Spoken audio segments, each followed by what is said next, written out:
sọ fún mi ní gbólóhùn kan ìwúlò kankan ló ní as a woman. ṣé òun ṣeré ni àbí I don't understand. mi ò yẹ nínú ọ̀rọ̀ tó wà nílẹ̀ yìí bàbá pèèyàn lágbàmí ọmọ ṣé wọ́n fẹ́ máa bá àgbàmí ọmọ gbélé ni. Baby ṣe wà yìí I come to stay for the city tí mo ń lọ. Will you just keep quiet?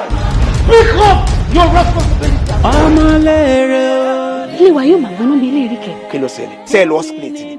ọ̀gá ti mú ìyàwó tuntun wálé. èmi rán iṣẹ́ ó ní àwọn màdámù àgbà báwọn mú mi àgbà kan rán ẹni iṣẹ́ jọ́tà ni màdámù àgbà. ọmọdé ni eléyìí ó kò wú ni. Vincent, mo fẹ́ kó máa gbáradì. You are the next victim.